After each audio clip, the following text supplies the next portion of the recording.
Hey, hey, hey. We're doing it. We're doing a thing and it's exciting. And there's someone else here and I'm using different software and there's just so much going on. It's very exciting. Wow, Hassani added a movie command. I don't even know what that means. Oh, so you can just type in exclamation point movie and then the link to the movie pops up. Good job, Hassani. You're amazing. I'm going to promote you soon. I don't know. I don't have anything exciting to no. No audio. Why can't you hear me? You should be able to hear me. You can't hear me? Why can you not hear me? It says you should be able to hear me. Nothing? Liz, can you talk? I can hear you. Do you hear Liz? Do you hear Lizzie? What on earth? I can hear you. You can hear me. Why can't they hear us? Private chat. You can hear me. Okay, let's see. Audio. I mean, because it's showing that it's like it's got the little wave thingies. Nothing. Oh, what in the heck? Okay, hang on, wait. Nope, it's Hassani. I can hear it on the Twitch stream.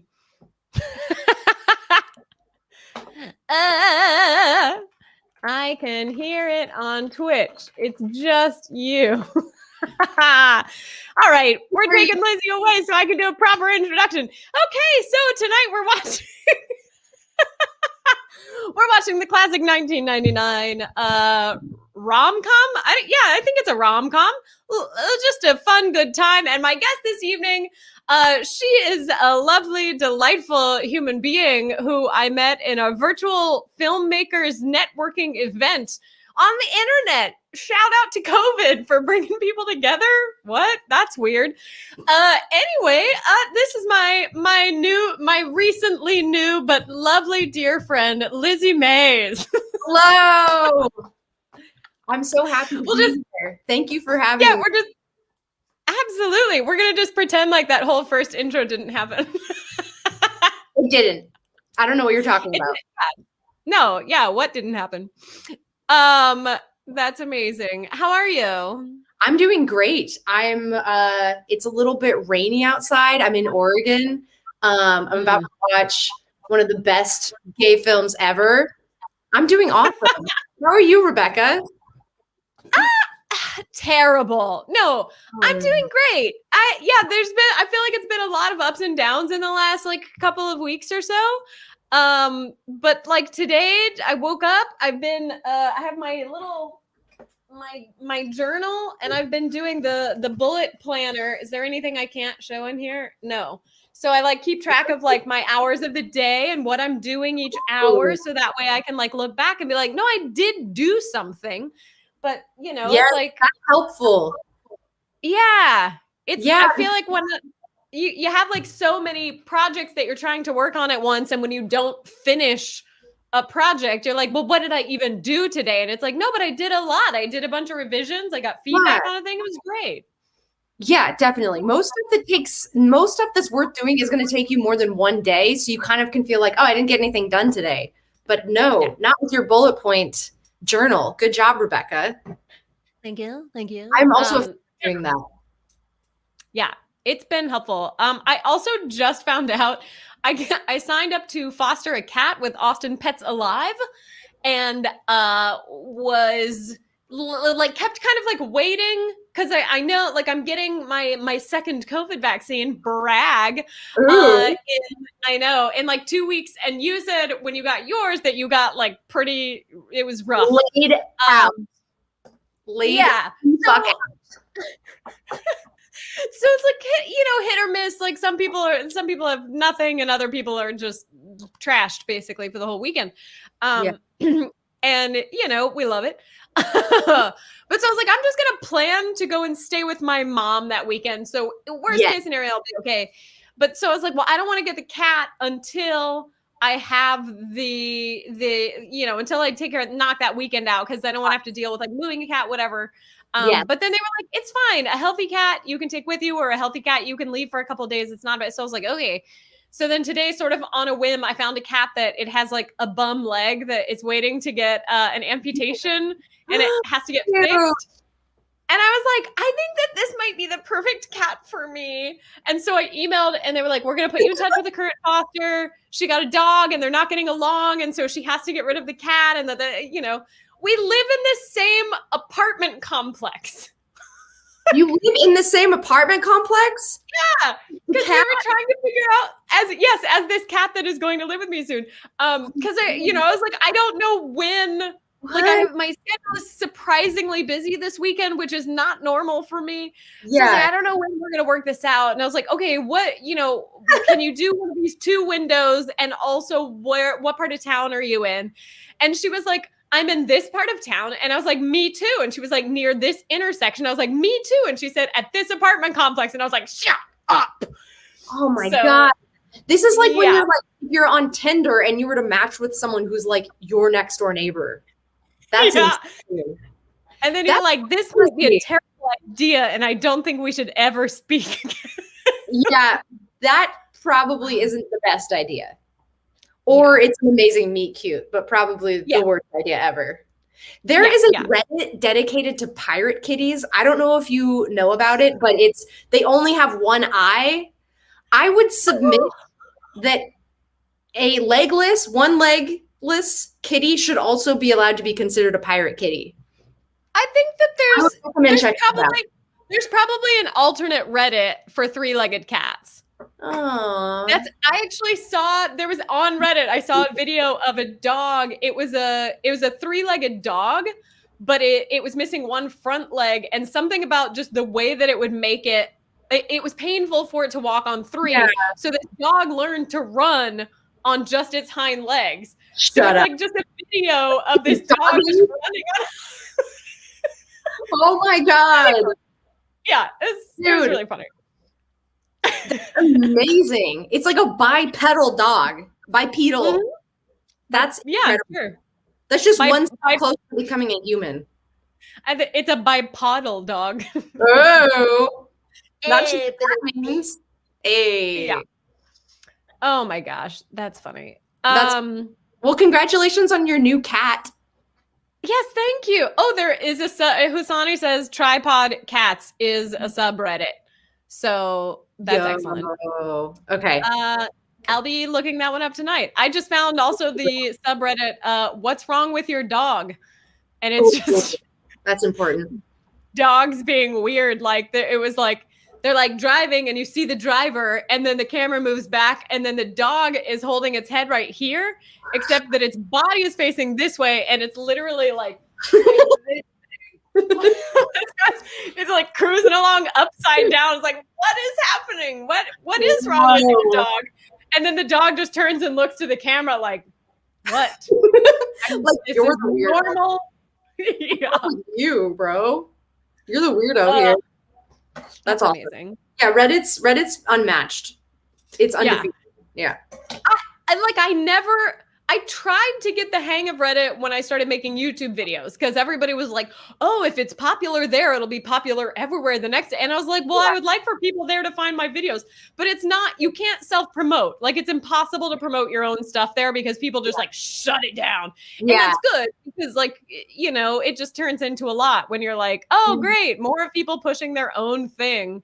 Right. I don't know, but somebody posted one of my videos there like 4 or 5 years ago and it went super viral. And so then I was like, I don't remember. And I couldn't find my login. So I created a new account so that I could like engage as much as possible. Be like, please, I'm great. Yeah. Come and subscribe to my channel. Please. I love you. Thank you.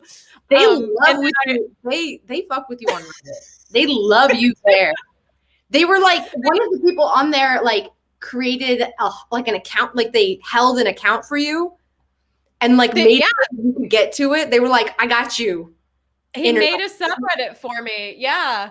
No, that thing, like my entire platform was built on that one post for years. And then the guy who posted it deleted his account, and so the post like goes into an archive where you can't really find it anymore. Like it was awesome. So the trick is you want to be the top post of all time in a particular subreddit, because like if like what's wrong with your dog pops up in my like top feed because it just got really upvoted, and I'm like, ooh, I might like this subreddit. Most people click on the subreddit and then they sort by top post all time to be like, show me the best of what I could get here. And if they like it, they're like, yeah, join this subreddit.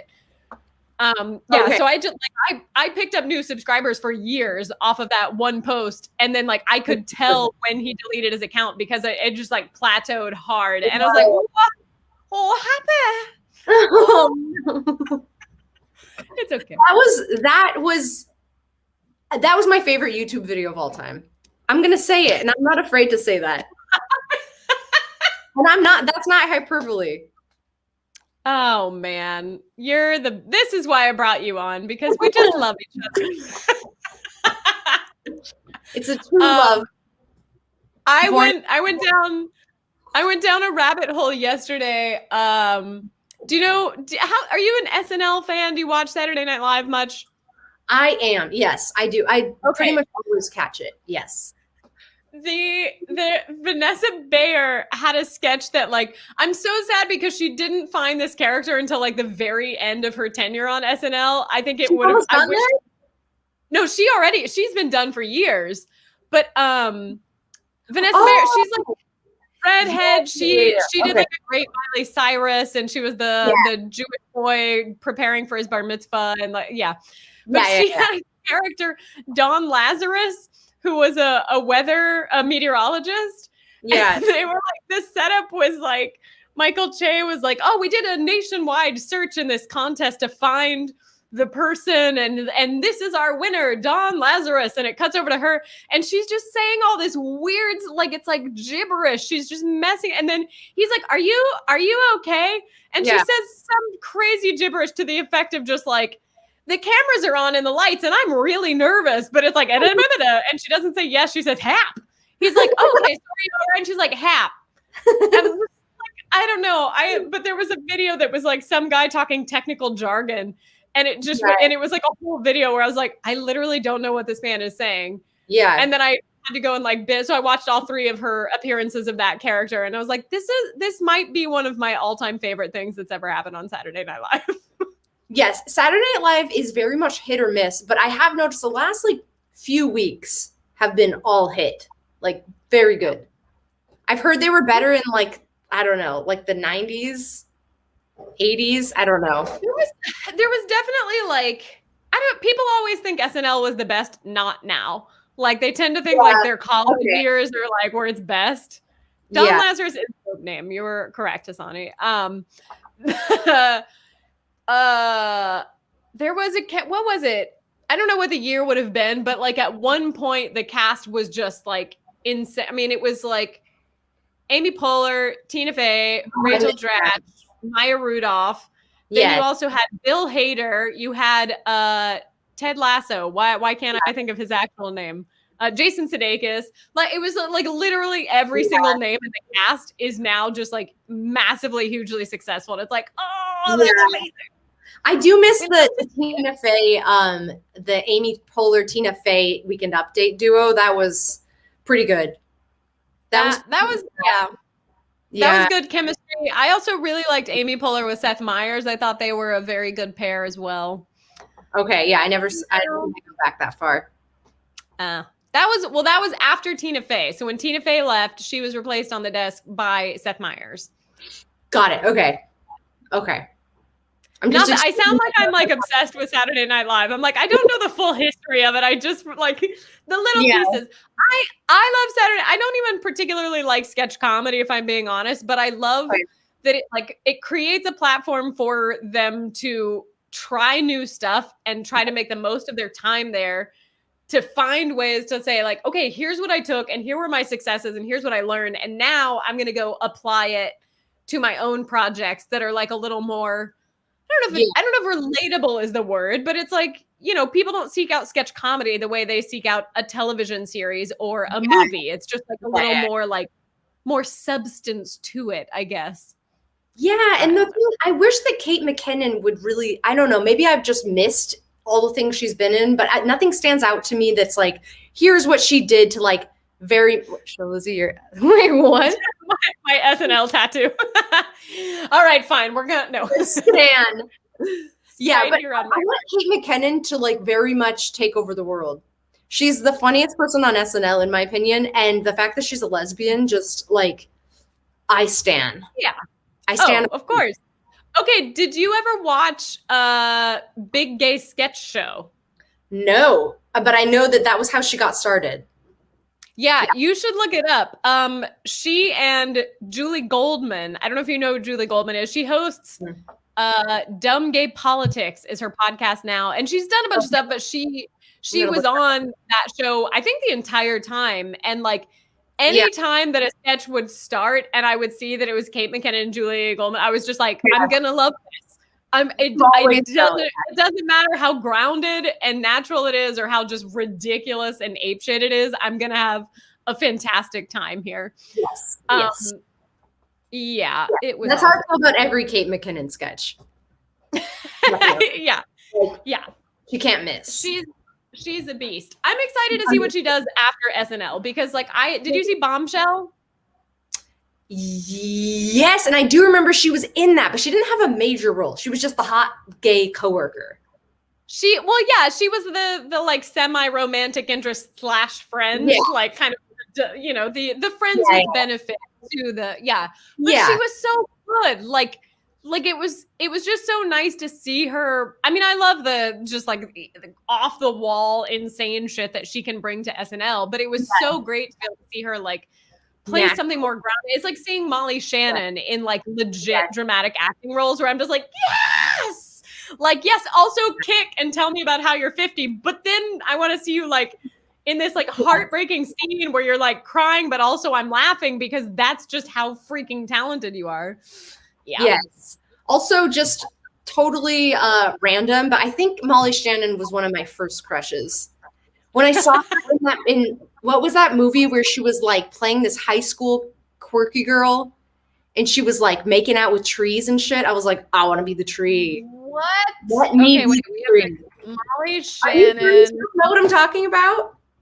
Yeah, I have no idea. High schooler make out with trees? Yes, she made up with a tree, and I said, "Listen, if it's Superstar, yes, that's what it's called." Hassani also got it. I'm positive that I have seen that movie, but I don't remember it. I tend to like with comedies like that where it's like it is a straight up comedy like that. There's no argument about the genre. It's just like we're just trying to be funny. Yeah, just those movies don't stick with me as much. Like I enjoy them and I can have a great time, but like I can't even think of like, okay, what's the funniest movie I've ever seen? I'm like, I don't know. Yeah, they don't stick with me. Yeah, it's kind of like how like slashers are just there to like scare the hell out of you, but then it's sometimes you're just like, that's all I got out of it. It was just like this response. I think that's kind of sometimes what like slapsticky humor is. Also, I'm pretty sure Superstar, if we were to like do like a retrospective think piece on it, we would. I'm pretty sure she played like an intellectually challenged young woman. And so probably super problematic. But it came out the same year as But I'm a Cheerleader. Yes. Yep. So I do think it would be interesting. I mean, there's, you know, like I'm very pro accountability culture. And it's like, if you're complaining that you're being canceled, what you really need to recognize is you're just not owning the bad shit you've done in the past. Like every single one of us has stuff that we would rather not have aired out. And if it was, we would have to issue our formal apology. And like, that's fine. It's just recognizing like, oh, I'm a human and I did this one thing that was kind of terrible. But but it is kind of sad when you start looking at like old movies and stuff and thinking like, oh, or even the movie I won't reveal yet that I think we're doing next week, where it's like, oh, and the star is like this name that we all know and love, but also like you start to hear more and more stories where you're like, oh, he was very problematic and not necessarily a great person to work with, but you know what, it's fine. Yes, it does suck. It's painful. It's painful to see your heroes fall and be held accountable, but yeah.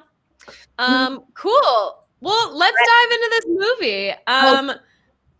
So I want to encourage people who are watching to comment and chat and engage with us and tell us what you think of what's going on. So, okay, wait, let's see if I do this again. Does that work, Hassani? Oh, I sent it to all of the places and it only shows on Twitch, but that's okay. It's fine. I'm learning. It's You're a period learning. of growth for me. Great. So everyone can open that link up. So you can watch the movie for free on YouTube. That's what the link is that I just dropped in there. It is going to play ads. So at some point we're probably going to get like slightly out of sync, but I have a timestamp for us. What? What? So if you get out of sync, you can always resync and Resync everything will be fine and great and wonderful. Okay. Fire. Cool. Now, Lizzie, we have a watch party up, right? Do you have yours open? Yes, Are you ready to rock and roll? I believe so. Yes, I am. I have Okay. it. I'm not 100% confident that the technology will go fully without hitch, but I do What have are you it. talking about? Technology always works exactly the way it's supposed to. You're right. I don't know what I'm so silly. Yeah, it's why it's technology. It's always right and correct. Yes. Great. Okay. Hassani, are you ready to hit play? You're our one consistent chatter, so I'm just going to talk directly to you. I'm going to do a countdown to hit play, and we're going to hit play on 0. Okay, so I'm going to give you a 3, 2, 1. Important distinction. Then, Lizzie, you don't hit anything. I'm going to hit play for both of us. You Got it. just sit there and Just do chilling. exactly what. Yeah, you just keep chilling. You're doing perfect. You and technology both nailing it. Okay, Hassani, here we go. Hit play in 3, 2, 1, play.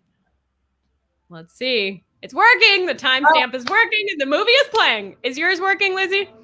It's actually No. not. I don't know. Okay, I'm going to pause All it, but All it right. has the timestamp. Okay, hang on. So this is the party link. I'm going to drop it in our private chat. I think this is the Very party link. exclusive. Okay. Let's see if that works. Yes. Hold on. Okay. Cool. Working out the kinks. Okay. Uh-oh. Did you hit play? Like swaying? Yes. Inappropriate, like fucking. Is it playing? Yes, but it's playing in the middle. Okay, I'm hands off. Oh, hang on, wait. Have to be. Do you have headphones? Yes. Okay, get headphones. Because I think Hassani, was the audio coming of the movie coming through our stream? Could you tell? I think it may have been. We'll try this. I don't think I need them on mine, but I might. We'll see. All right. I'm gonna turn down my movie volume though. I'm up. You're good? Can I hear you? Hello? I think so. Can you hear me? I can hear you. Okay. Okay. So are Sick. you at 5 seconds on? couldn't tell. We aborted so quickly. Okay. Hassani, if you can hear the movie through the stream, let me know. Lizzie, is yours playing now? Yes, it's an ad, but Okay. yes, I will skip. Okay, now I'm in. Oh, now Oh, it's skipped ahead. perfect. It's totally for me. It's Does it 100% match synced. the timestamps match up? Yes, Okay, good. it does. Yes. Okay. This is All right. exciting. That was fun. I love this as an opening sequence. Like my hesitation always, like when I see stuff like this, I'm like, is this a guy director? Like, is this a bunch of women shaking their asses for a dude?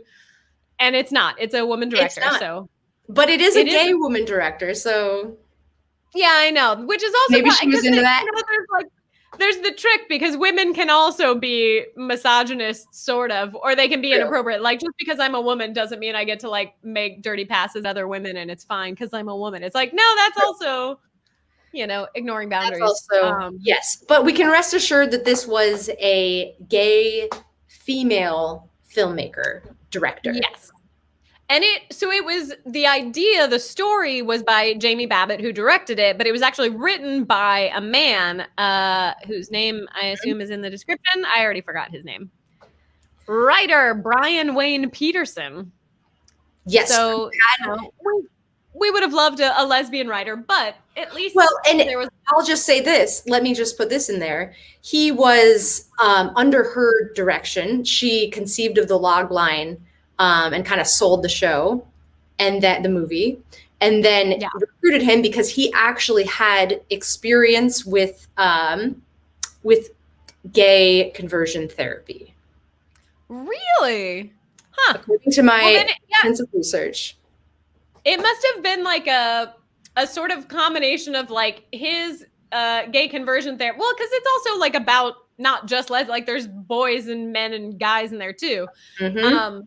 But Jamie Babbitt's mother ran a like a rehab facility for young Yes. women. So it's like, oh, that's kind of nice that, I like it. Yeah, it was I'm a not little. anti-men. I'm not opposed to men, so it's fine. It seems like he was the Oh, right I am. writer for this. Just kidding. Just kidding. You are, yeah. I mean, in my personal life, I hate men, but professionally, like they're okay if you need them. No. No. Okay, so Babbitt, in setting out to make this movie, wanted to make a Riot Girl version of Clueless, and Oh. I think she accomplished that. Good That's job, awesome. Babbitt. This is a Riot Girl version of Clueless to me. That's yeah. I mean, like what I had read, she just didn't see any portrayals of like feminine lesbians anywhere. Like it was just like butch women, and she was like, I don't like that. I love that this character has no idea that she's gay, and everyone around her is like on to like when it first started. I Yeah. rewatched this recently, and when it first started, I was like, why do they think she's gay? Like she doesn't even. And then it was like, then you start to. Then it becomes obvious very quickly. She likes tofu and Melissa Etheridge. Like Yeah. Dead giveaway. totally gay written all over that. But I think part of what's cool about what Babbitt was setting out to do was just to show like this distinction between gender and gender identity and expression, and then sexuality. Like she specifically said, and I quote, she says, "I always wanted to tell a story about I always wanted to tell a movie about a girl who really embraces her lesbianism, but she doesn't ride off on a motorcycle at the end. She's still a cheerleader, girly at the end, and just separating the idea of gender from sexuality." I would say she was ahead of her time in 1999. That's really cool. Yeah, I gotta That's- say. Good job, Babbitt. I've done a lot of research with my queer history podcast, Gay or Nay, shameless plug. We've only done 2 episodes, and then we took like a year off, so maybe we'll have 2 more episodes this summer. But that was like sexology as a science to study came about like in the late 1800s, really. And most of it was really centered around gender presentation. It wasn't about sexual orientation. So it was like if you were a masculine man who slept with other men, as long as you wore suits and you presented as male, people didn't, they were like, just don't talk about it. It's fine. But if you were an effeminate man, then you were an invert, which actually the word invert gets used later in this movie. And that was like the standard definition of like queer in the 1800s. So I was like, oh, invert, hello, I know that word. And you know the historical background of it. That's very interesting. Yes, I think like we didn't think of people as gay as much as we just saw behavior. And if a man especially was like not receiving, it was he was just a straight guy with a hobby. Everyone has a hobby. I have a hobby. Well, he's a man. He's just supposed to want to put it in things. I think that's how it works, right? Holes Cis are men, you just want to put it in things. that's how it works. All right, so we got RuPaul, a young RuPaul. Which I totally forgot that he was in this movie. Like He the feels credits more started and I was like, RuPaul? Yes. I was gonna say he feels more in drag dressed like a dude, like dressed in like male clothing. Yeah. It's more like, oh, Well, isn't that his definition of drag? That it's like any clothing at all is drag? He's like, we're born naked, baby. Once you put clothes on, you're in drag. It's just a choice of what kind of drag you want to be in. I like that. That feels very freeing. I would also like to point out that there is a but I'm a cheerleader development television series in development with Stars, but that was announced like 4 years ago and nothing has happened that I'm aware of. Oh, Maybe that's not really happening anymore. that would be amazing. We might have that to look forward to, though.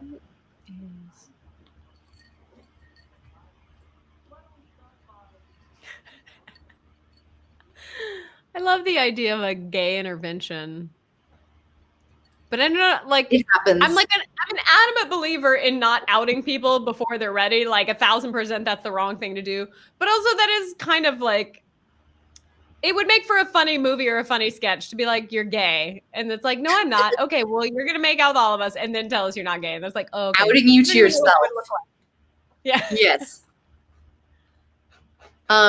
So the color schemes starting out very much orange and brown at the beginning, and then we're going to see a dramatic shift into sort of like a Barbie dream house colored pink and blue, representing the gender binary.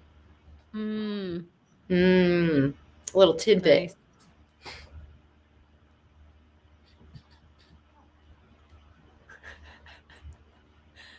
Like I don't even recognize RuPaul in this. It's wild. Yeah, I mean, he's very young. I also found online a few alternate titles that in different countries you know how like they'll name a movie a slightly different thing to make sense in that language. Yeah. So, okay, so try this on for size, Rebecca. In Finland, the title is "I Am a Decent Girl." That works. In Hungary, the title is "Save the Pom Pom Girl" with an exclamation point on the end. Okay. Okay. Okay. Poland, it's just called Cheerleader. That's fine. We can accept that. Taiwan, it's called Model Student. Okay. And the one that makes the least sense is Italy. It's called Girls at the Crossroads. Bit of a more like conceptual title. You have to do a little more thinking. I wonder if a crossroad is like, if there's like some other, like if that means something different in Italian. You're so smart. I bet it's like a thing like there might be a saying that involves, oh, I love this part. I feel like they just hired girls with just huge jugs for this scene. They were like, we only need you for the... that second to last woman, they were definitely like, we need somebody with large chest to hang it over the edge of the window. They were like, listen. Okay, we can skip ads now. Okay. So I skip. Hit skip ads. And then you should be back and saying, oh, I have to skip ads on this one too, don't I? Oh, no, I don't. It's good. Okay. All right. There's a sketch from Second City that it was Tina Fey and Rachel Dratch. And Tina Fey is the mother to Rachel Dratch's Boston teen, which actually I think that's the same character she took on to SNL that she and Tonight Show host. Really? Who hosts the Tonight Show? One of the Johns or Jimmy's? Jimmy Fallon. Thank you. Okay, there we go. The two of them had the SNL sketch where they were Boston teens and they just had like the thick accent and they just wanted to make out all the time.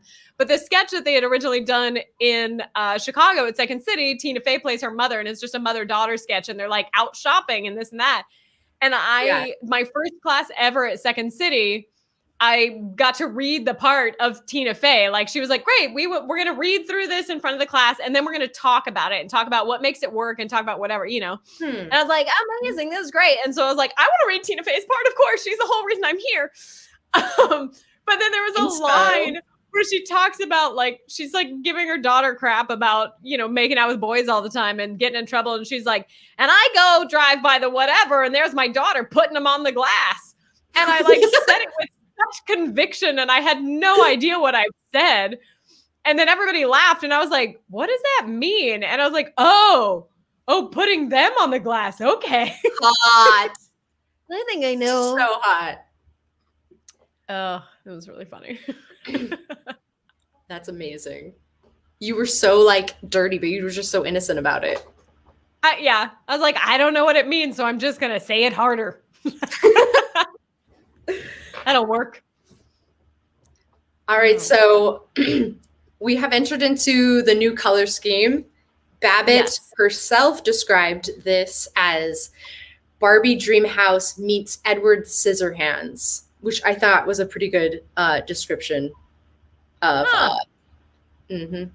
Why the Edward Scissorhands? Like the I makeup think- part of it? I think it's just like Edward Scissorhands. If I remember right, there's just a lot of like big blocks of color, maybe. Not sure. I could see that. Yeah. No, that makes sense. Like just the aesthetic vibe of it. Mm-hmm. Yeah.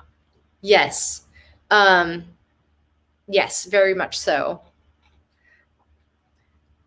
Also, just on some like English major shit, I feel like the fact that this is all taking place in an old Victorian mansion is a comment. Maybe I'm being too deep about this, but I don't think so. A comment on sort of the outdated gender roles, the outdated way of viewing sexuality and gender. And additionally, a Victorian is a lot of times associated with kind of like creepy stuff. So I think the Victorian house this takes place in is playing its own role in this film. Definitely. Thank you for coming to my TED Talk. That's something. Yeah. No, thank you for hosting a TED Talk, please. Can we normalize that being the response when people say thank you for coming to my TED Talk? And we're like, no, thank you for hosting a TED Talk. Let me know when you're having one. Yes. No, that was so in the 1920s. The 1920s were just like a let it all hang loose kind of time. Yes. But that went for like sexuality also, that like it wasn't uncommon for people would go slumming is what they would call it. Hot. And a lot of times it meant like middle class rich white people going into like black neighborhoods that would have these bars, whereas like that's where you had the people where it was like, oh, it's this butch woman who dresses in drag and performs. Gladys Bentley was one of the best known ones, but it was them trying to buck all the Victorian norms, that it's like, nope, we're not going to stick to your like standards and your rules and shit. We're going to wear shorter skirts and we're going to wear our hair different, and we're going to like, women can hook up with women and that's just fine. And the men were like, well, it's not sex without a penis, so I guess it's fine. Yeah, they're like, that's cool. Yeah, like, I'm not jealous. What could she possibly give you when I have a penis? Little do you know, sir, so much, just so much. Okay, so I love. I don't know if you. Yeah, I was gonna point out. I don't know if you just noticed the Jan character, whose name could not be more perfect. It's the sort of like non-binary looking, genderqueer looking person with the one stripe down the head. I found out that this was actually played by a cis woman named Katrina Phillips. And this is the closest we get to sort of a non-binary or trans character in the film, although it's never acknowledged as such. And so Babbitt said that her one thing that she feels like shows the age of this film is that there's actually no real explicit representation of like non-binary identities and stuff. Although Jan is pretty non-binary. Sorry, like even with a name like Jan, like Jan is definitely bucking gender norms, if nothing else. And then the spoiler alert, the reveal later of like the way that Jan's story ends is just like, oh, that's it. Like I actually really love it. Yeah, I don't know. We'll call back to this moment later, I guess. I haven't officially decided if I feel like spoilers are probably fine in this. You know, like if you haven't already watched the movie, you're not really going to engage and enjoy it this way. So probably you should have already seen it and then come and, you know. Right. Like, is it a spoiler when the movie's like older than like most college students? Yeah. That was my post. I was like, the movie is 22 years old. So if you haven't seen it, that's not my fault. Like, it's like, I can't be held responsible for that. Yes. So this woman, Melanie Linsky, was I'm looking at the trivia on IMDb about this movie. And she specifically wanted her for this role. She and Natasha Lyonne had worked together in Detroit Rock City. I don't know what that is. Detroit Rock City. Nope, I'm not. Okay. I don't know. And the director had already worked with Clea Duvall on a short film. And it seemed like that short film, she also played a queer character. So I'm wondering, like, I'm curious when Clea Duvall came out in her personal life. It's not a thing I would expect. I know her to this. Oh, you do know? Well, I know. Okay, so she was closeted. She herself was a closeted gay in this filming, during this filming. And she did not, okay, my understanding is she did not come out until 2016 publicly. Maybe in her personal life, she came out before that. And she said that this movie and the response she got from other like closeted queer people was part of what helped her to kind of come to terms and come out. But yeah, she was playing, art was imitating life in this character. She actually was a common. I love gross. Was she This is so gross. It's funny because watching her make out with him, I'm like, I don't have any interest in that. Yeah. I also think I'm like 5 seconds ahead. I'm at 1802 and you're at 1758. Oh, weird. Why are we not together? That's the whole point of the watch party. We'll see if you can sync up with me, but if you can't, it's fine. I don't think it matters if we're 5 seconds apart. If I pause mine, will that pause yours? Oh, wait, are we in sync now? Because I feel like mine skipped ahead. No, it's okay. I'm just if I'm a little in the future, you'll understand why. It's okay. You'll know why. No, but the thing with Clea Duvall, but what I'm curious is like, was she complete? Like she was literally, because there's a difference in like being out to people you actually know versus being out publicly. It's a good point. Like I know it was the Intervention, right? That she came out. So the Intervention was her own movie, I believe. I'm gonna look it up to make sure that it is actually her own baby and what exactly she did with it. So the Intervention, she wrote it and directed it, and she acts in it. And she made her character gay because she was like, I just wanted it to feel authentic to me, whatever. Yeah. So I think that was her vehicle which allowed her to come out. But I'm curious because like if you work with a director and you just keep getting cast as gay with that same director, like does that director know that you're gay? Like do you have that? Or are they just like she's my friend, she knows that I'm gay. But she also knows it's not like a thing that I'm out about, but I'm happy playing gay character, you know? So I'm curious about that because I feel like once you've been cast by the same director, the same gay director has cast you as a gay woman multiple times that you have to be like, am I gay? Yeah. They're just like, you're weirdly good at playing gay people. Like, it's so funny and weird. Oh, also, I would like to they're like, what the heck? Coincidence. So I would also like to point out that she is tending to her fake plastic flowers. Again, a kind of representation of all of this fakeness. Everything is fake here. Yeah. Yeah, those plastic flowers are fake. Just like her straightness. Just like Megan's straightness is fake. She's just faking it. Nope. I had something and now it's gone. It's fluttered away. I will say also. Oh, go ahead. Oh, you go. You. Okay, I'm gonna go. Oh, I know what I was gonna. Do you know Amy Sedaris?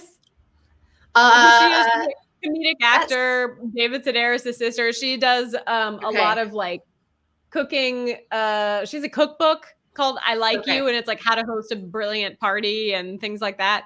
Oh, the timestamp keeps going away. Stop going away. Is it going to stay this time? Okay, there we go. She has, her Instagram is so funny. Like she just has trinkets and shit galore in her home. And so she'll routinely host a series called What's in the Box. And I'm trying, like, I don't even have a box, but or like what's in the drawer. And she'll have like this box of like this big and it has like 30 drawers in it, tiny little drawers. And she'll just hold the phone up to it. And she'll go, what's in the box? And then she opens it and it's like tiny model foods.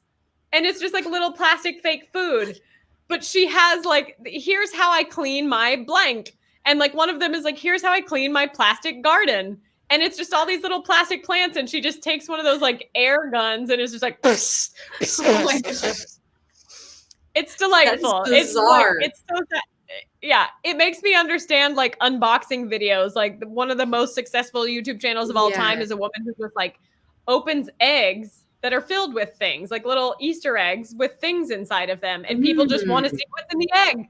We What's in all the have box? this curiosity. Like we just want to see what's in something. Yeah. Like it doesn't go away. That stays with you. It's like Yeah. opening Christmas presents. Like it's that principle applied to like human psychology. We're suckers for it. What do we think she's playing in the background? I mean, we never really hear the song fully. Yeah, I don't know. What would she play? In my head, it would be like real lesbian music. Like, yeah, would like come up with an like singer songwriter Ani DeFranco. yeah, I was like Ani DeFranco, Katie Lang, or something like. Yes, she's like playing both hands, like Ani DeFranco. Yep. All up in her feelings.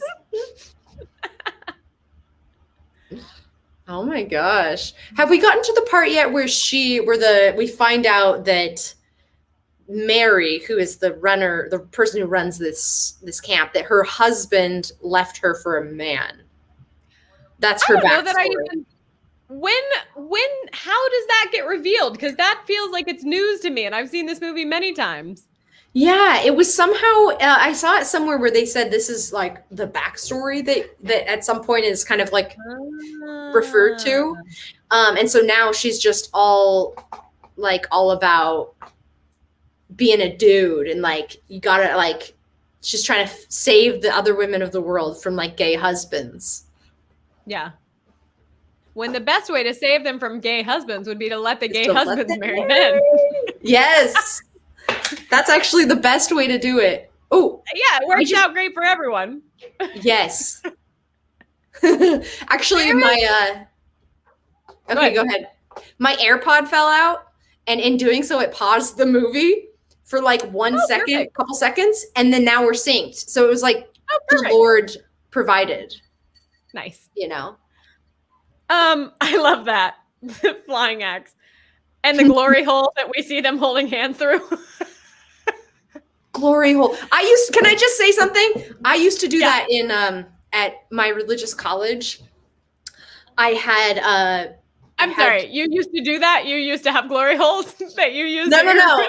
I had like super sexually like tense moments of hand holding underneath, like under sitting on a couch. You just slide your hand under the pillow, holding hands under the couch.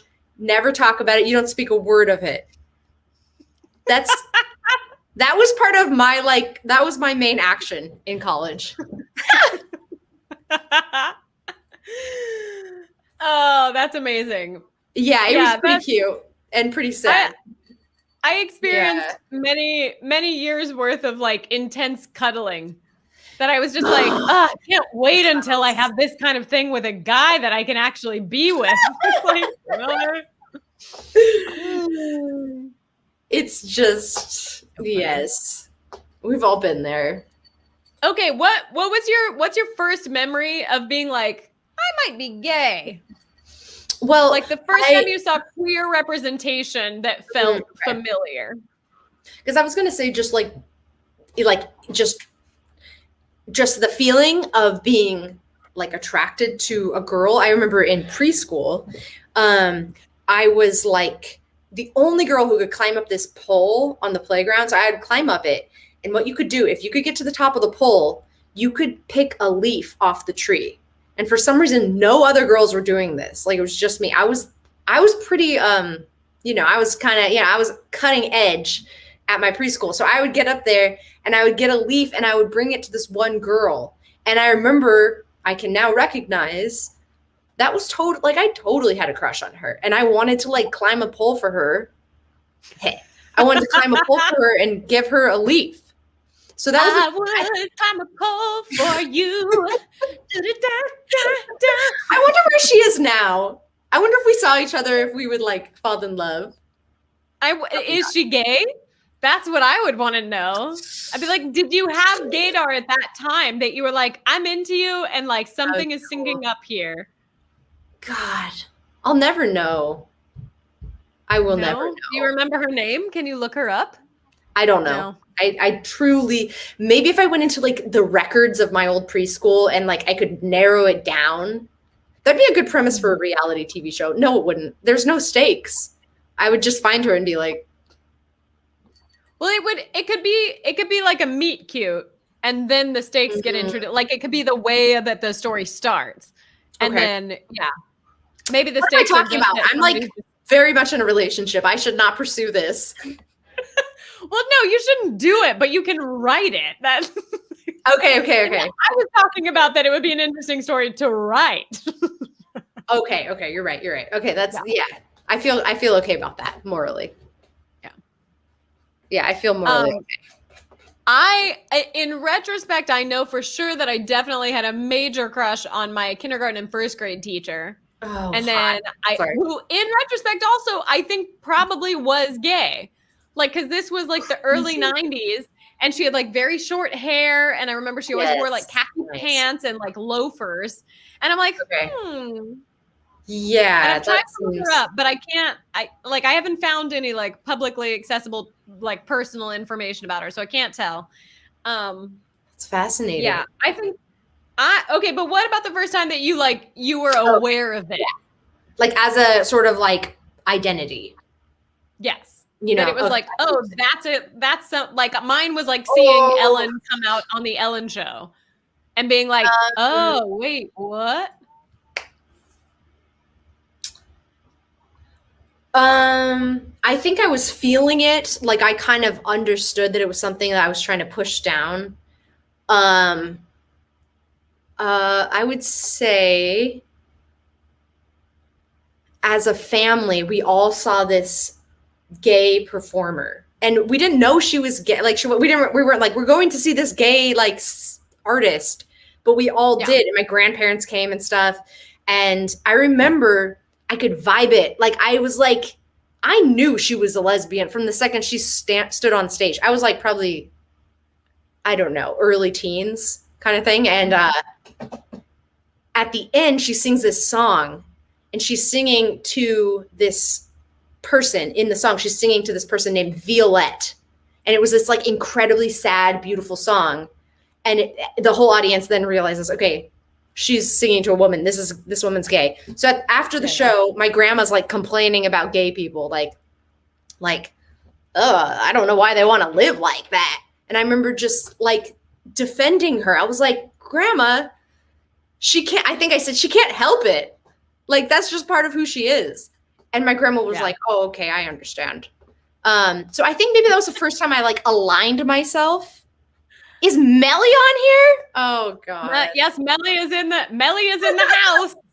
Melly is in the chat. Melly is Lizzie's girlfriend. She's It's lovely. good that she missed what we were talking about before. Finding my old preschool crush.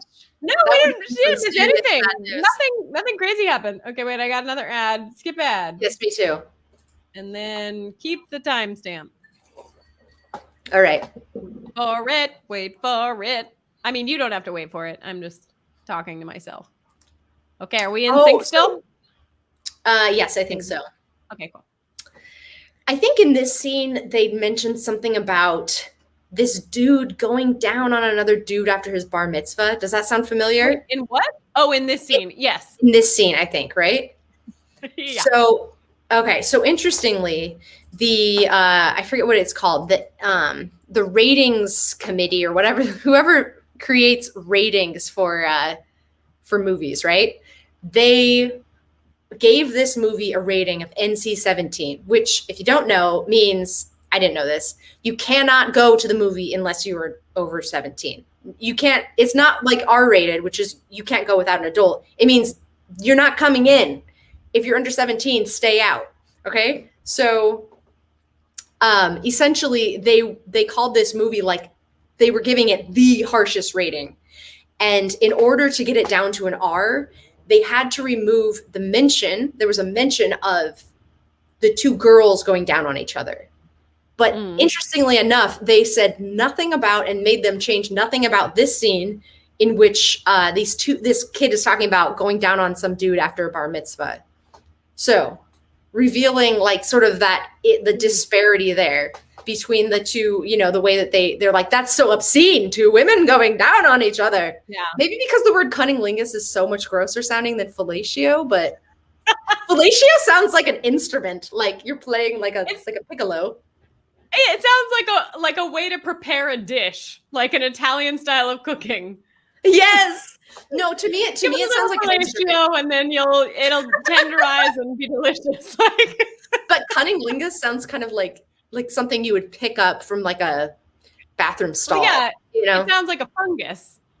All right, so that's why they made it. That's why they rated it so much. No, but that's like a true criticism of this. It's called the MC.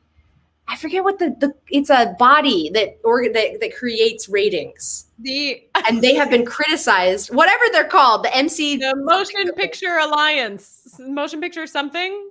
MP. Yeah, Hasani will know. Yeah, this IMDb's trivia says the 2 scenes that were removed to get it down to an R rating, that there was a much longer version of Megan masturbating. Is Megan the one with the blue streak in her hair? Megan is the main character, girlfriend. Oh, is the cheerleader? I'm so terrible at remembering character names. I didn't know that was her name. It doesn't quite feel like her name somehow. It doesn't. No. And then the sex scene between Megan and Graham was toned down because it was too explicit. Yes, and I will say something else about that is that very same year in 1999, American Pie, the movie, was released. Oh no, Husani. It was so much more crass. And it features a boy masturbating, and it was given an R rating.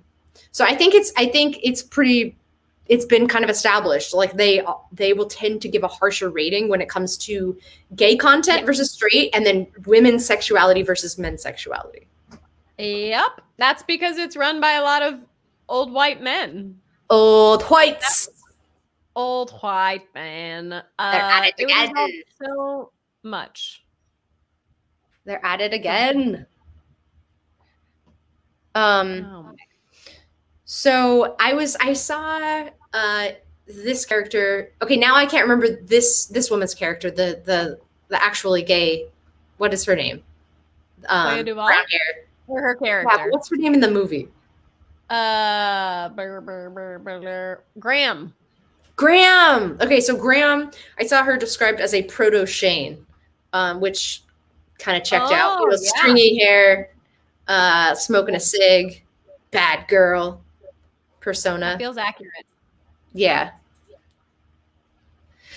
But we get to pull back the shade and understand her pain.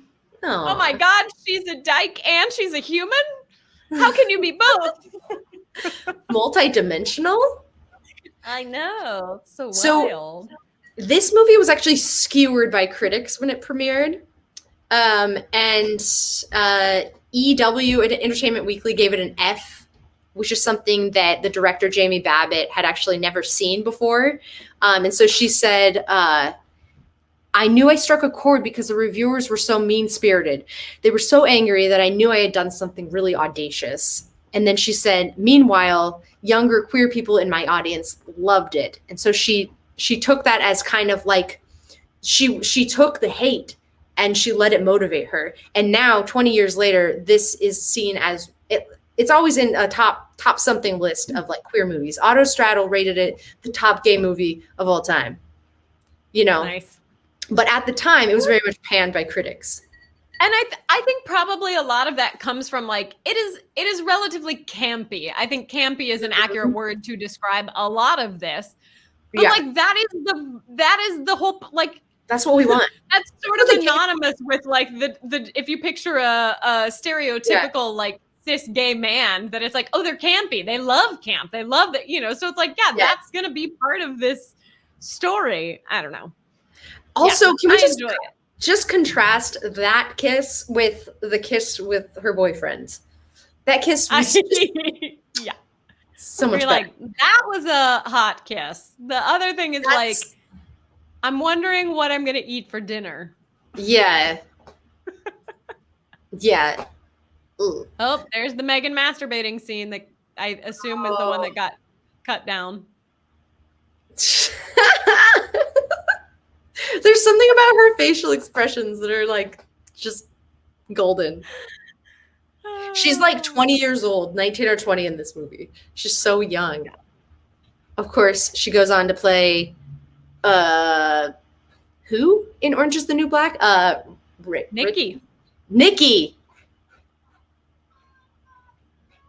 Oh my I god. love her as Nikki. I also have you watched Russian Doll? No. I've heard of it, but I've never watched it. You have to look into it's a dark Groundhog Day starring Natasha Lyonne. And she's like it's her show. She came up with it. I think she directs it. I think she writes it. I think Really? yeah, it's her baby and it is fantastic. I haven't finished what is available of it, but I know it got renewed, so there's more to catch up on. Okay, yeah, I've heard it recommended, so maybe I should get on that. Yeah.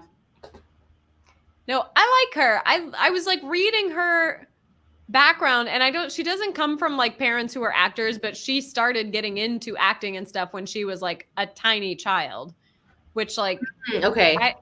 I don't know. The people who start out as child actors and then they go through just like the stuff that most child actors from the 80s and 90s went through, and then now they've come back and they're like healthy and they're still acting and they're successful. Yes. Like I don't know. Yeah, like they Jodie deserve Foster all or of someone those. who's just like a well-adjusted human being. Yeah. Whose Masterclass I highly recommend. Very good Masterclass.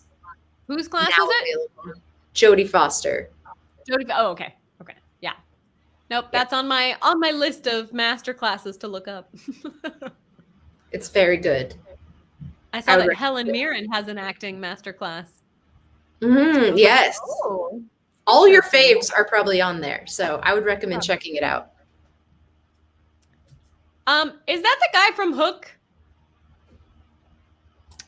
Maybe? You know who I'm talking about. Let me look. I'm on the IMDb page. What is his character's name? I don't know. Maybe I'll look it up in reverse. I'll look up Hook. Hook, the movie.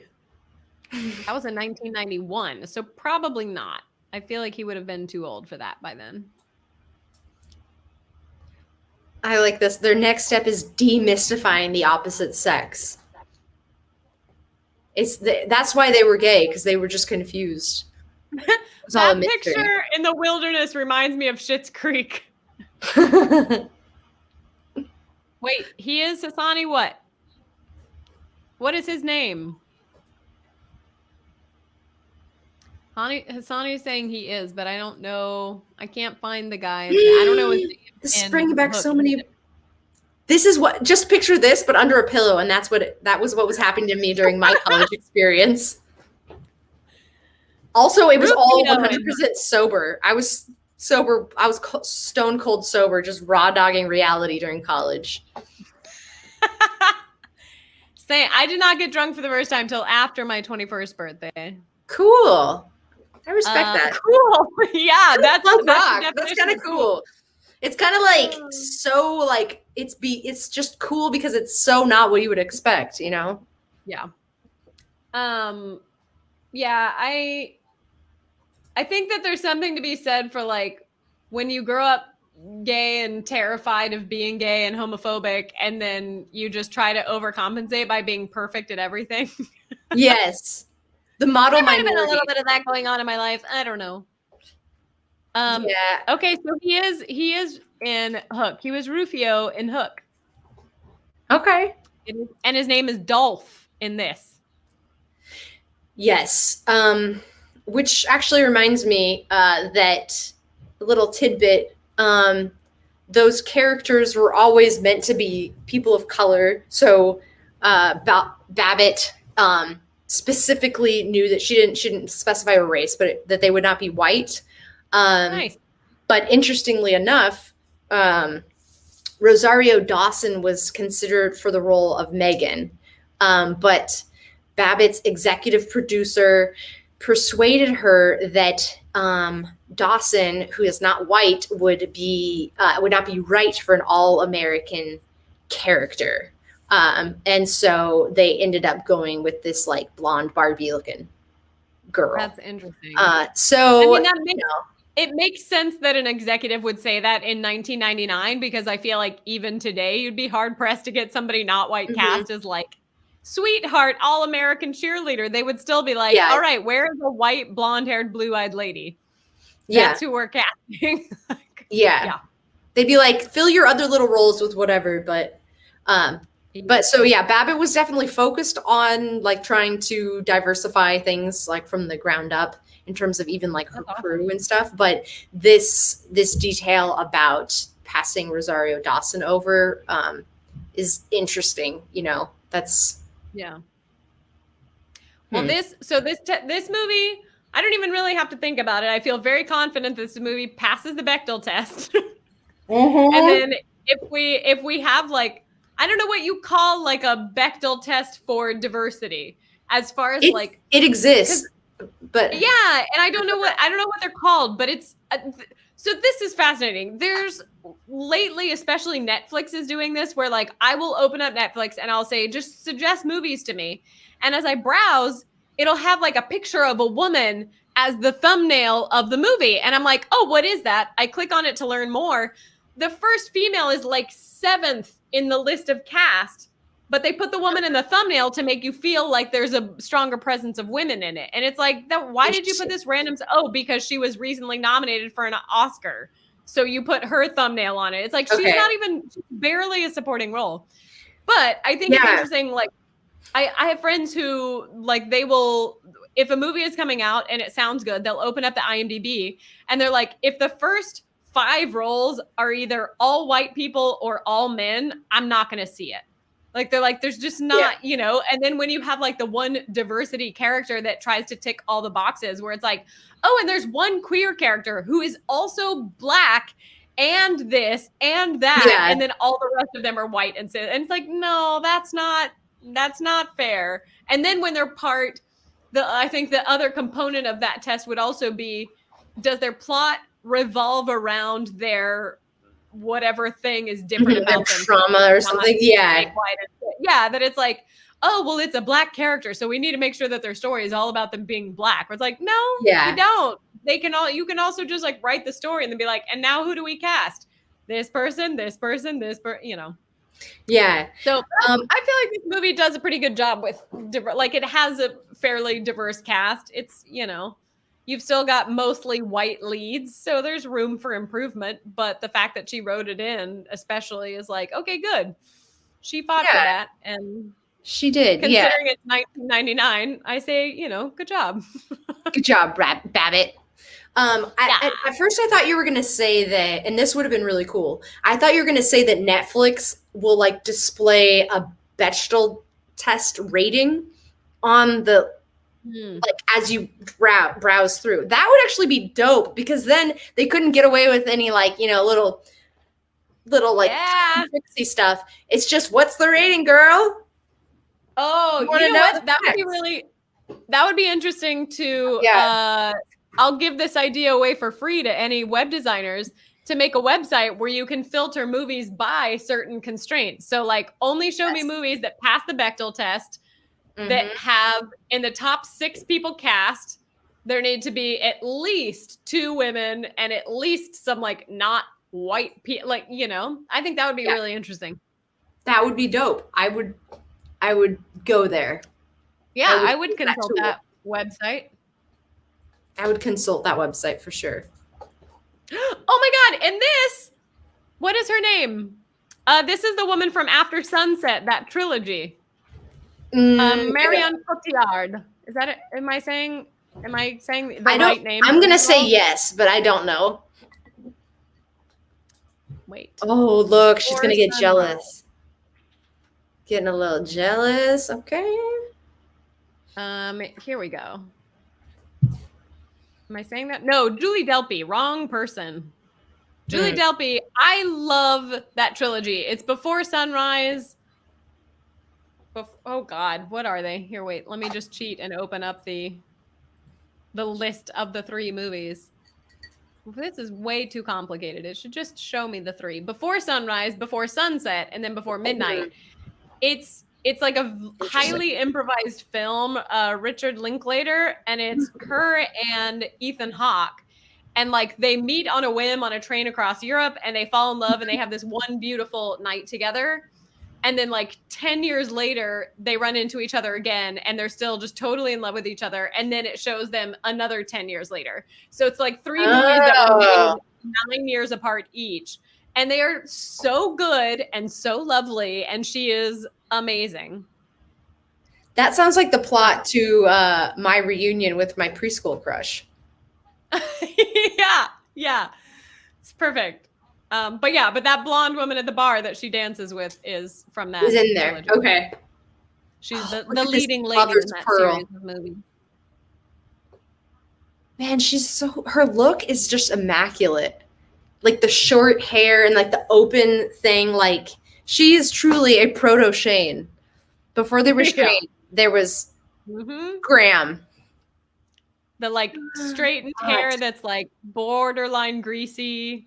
Yeah. And like, you know that hairstyle took a long ass time to do. Oh, for sure. But it's like specifically made to look like you just rolled out of bed and like, I don't know, I just slept in this last night and I'm still wearing it. It's like, Yeah, it's supposed to be like, I woke up like this. Hey. DR is here for a moment. Hello, DR. Welcome. Come back and watch the VOD whenever you get a chance. VOD. A video on demand. I like that. So after the live stream, you can watch the VOD. Hot. Very I love a hot. good makeout. I've been formulating a lot of thoughts and opinions about particularly lesbian sex scenes in movies. Okay. Which is like a thing I don't know how to talk about publicly because then you're like, you can't talk about that without also talking about your own. And I'm like, I don't want to talk about my own. But yeah, just talk about your friend's sex life. Just ask for a friend. My friend, this is not my accurate friend. because in her experience, lesbians don't really do that. Yeah. We all have a lot of friends.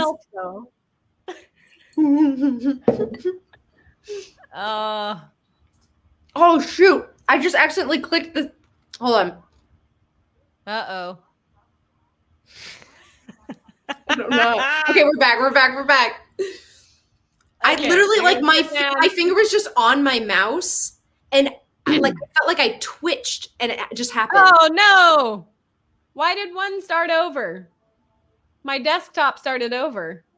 Yeah, me too, but I didn't even do anything. Okay, we should be at 54. The time on the thing is correct. Okay, I'm gonna try to go there. Okay. I think we're back, right? Okay, now I'm synced You up. don't have anything to worry about. I've been missing Jared. Okay, but I will say, like, I'm definitely not DR giving us his view. Thank you.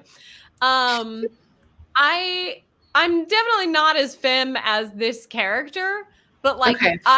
this story of like, no, but I'm a good all-American nice girl. Like that is 100% what my like struggle was because it felt like I have done dyke marches, right? And the main thing I learned from dyke marches was like, I'm not a dyke.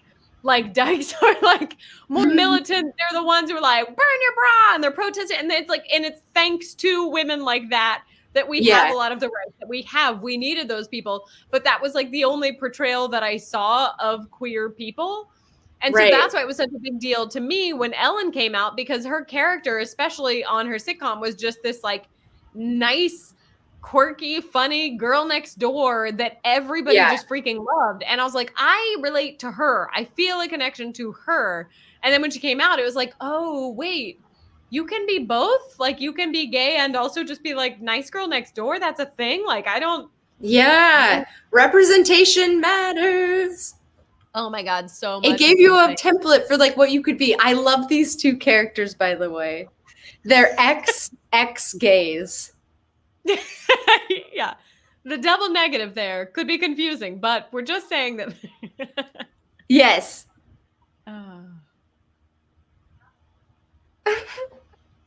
That sign is just so mean. Dicks Oh are my for God. chicks. Okay, I didn't know this. Kathy Moriarty, the what is her character's name? The woman that runs Couldn't it? tell ya. Mary. Mary, yes. She asks a character if that character wants to be a raging bull dyke. Moriarty received an Oscar nomination for her role in the movie Raging Bull.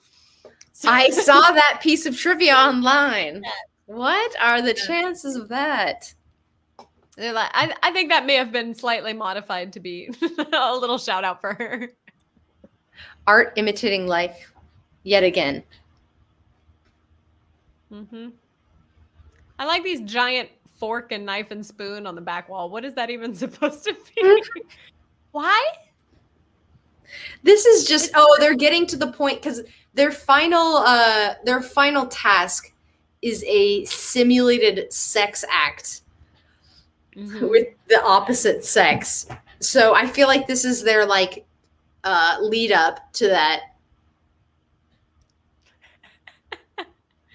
Nikki, you're late. But welcome. This to is the party. final test. Wait, no, this is not. There's There's more. Okay. There's not yet. Okay. I love this angle where they're just like, these guys are in charge. Like, these are the big boys. And look how tiny they look down there. Just like Aggressively. Yeah. Yeah.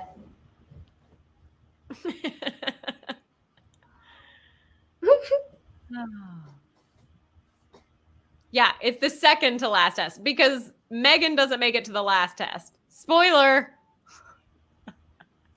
Spoiler. I love her. She pops up in movies from time to time, and I'm always so delighted to see her face.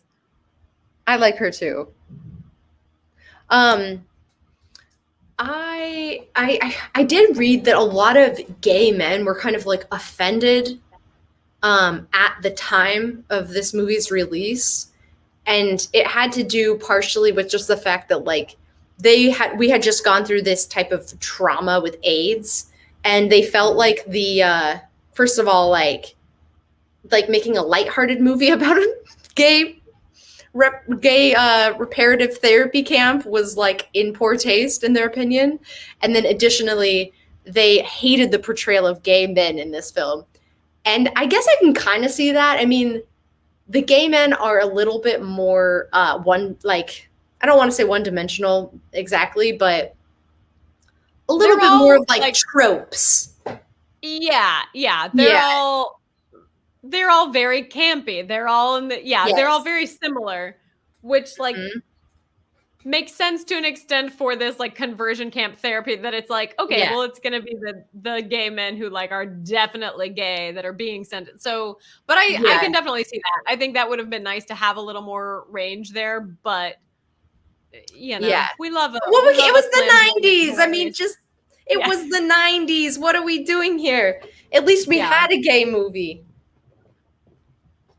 Well, and if her goal setting out was to create a movie that showed feminine lesbians, then it's like, yes, literally the goal was to diversify the image of lesbians, not to diversify the image of gay men, you know? So it's like, okay.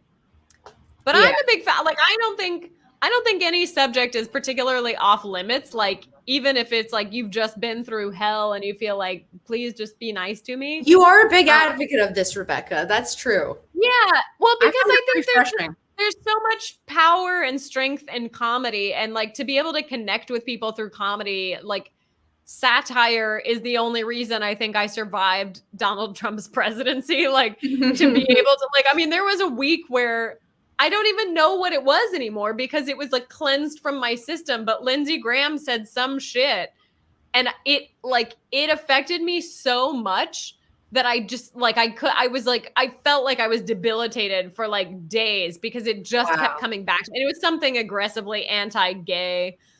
And then Kate McKinnon played Lindsey Graham that weekend doing that exact scene. And I don't even think they made a joke. I think she literally just said the same thing that he said, but pointed out how absurdly stupid it was. And it was like, it cleansed my body of that experience. And I was like, thank God, like get that shit out of me. So I think that's real. Yes, I mean, we need the Philadelphias and we need the stories that show like the drama and the gravity of the situation. But it's like give people an easy entry into the subject first. Let's bring them in. And then once they're in, then we can, blow their minds. Blow their minds open. That's real though. Like that's very real because if you can joke about something, you kind of have power over it. Yeah. You have the power. If you can joke about it, then you sort of have power over it. So, I mean, also just in terms of like all of the SNL, again, me too. I totally appreciated the fact that we were making fun of Donald Trump. It was like my only outlet, and I loved SNL for that.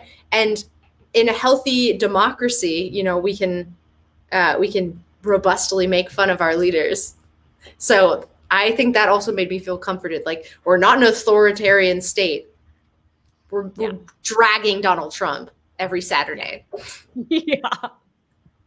Just if you're gonna crash and burn our entire country into the ground, then we're gonna at least make fun of you. Like we need some comic relief in what is this like shit show of a world that we're living in right now. Yeah. Can we laugh? Can we laugh on the way down? Mm-hmm. As we crash into the ground? Lesbian sex scene. Hot. But I love this because it feels tender and it feels loving. This isn't like some aggressive, I got shit to get out of my system. All right, it's like, no, I feel this for you. This is based on their love of each other, not just like an inherent sexual drive. And I think that's perfect for this story. I think it would have been weird if it was like, she was never like some crazy horn dog. It's not like, oh, she was boning her boyfriend all the time and now she's just boning it. It's like, no. Yeah. This is authentic to her character. What was it if she slapped her up against the glass? I don't know. All I can think is putting them on the glass. That's what I'm referencing. Like how you had to say that line about like slapping the glass. Putting them on the glass. Putting that girl on the glass.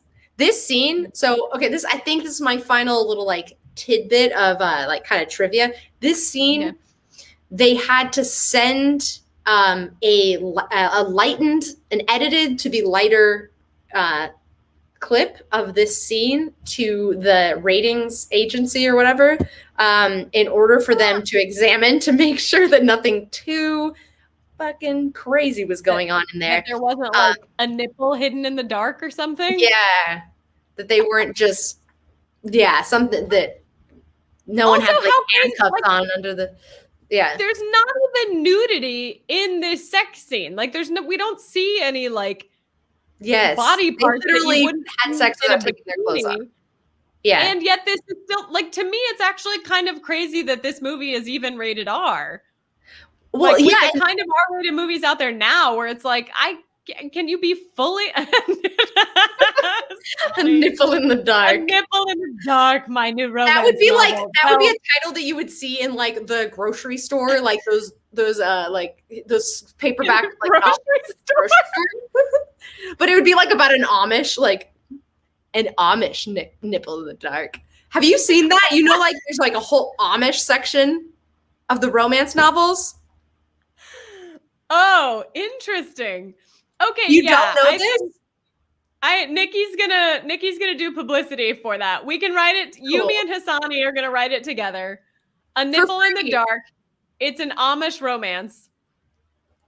We need to find an Amish person though to help us write this. I don't think that's allowed. I don't think an Amish person would be allowed to. We need an ex-Amish to help us write this. No. You don't need an ex. You need someone on their break. The Amish people, I think, in my understanding, what's it called? They are allowed to go into the Devil's Playground. Catch them in that window. A Rumspringa. Catch them in that little window. Yeah. So I do have an interesting fact about those, grocery store sections that have all those like smutty romance novels, right? Okay. You know what I'm talking about? No, but I'm aware of smutty romance novels. Have you ever been to a grocery store? I worked in a grocery store for a year and a half. We did not sell books. But you worked in Trader Joe's. I'm pretty sure Trader Joe's didn't have like whatever there's not like a TJ's branded That's not paperback maybe. romance novel. I mean, I guess some My dog's grocery staring at stores I can visualize like a book section or a magazine section, but that's not, at least in Texas, that's not terribly common. There's not a book Rebecca. section in grocery stores.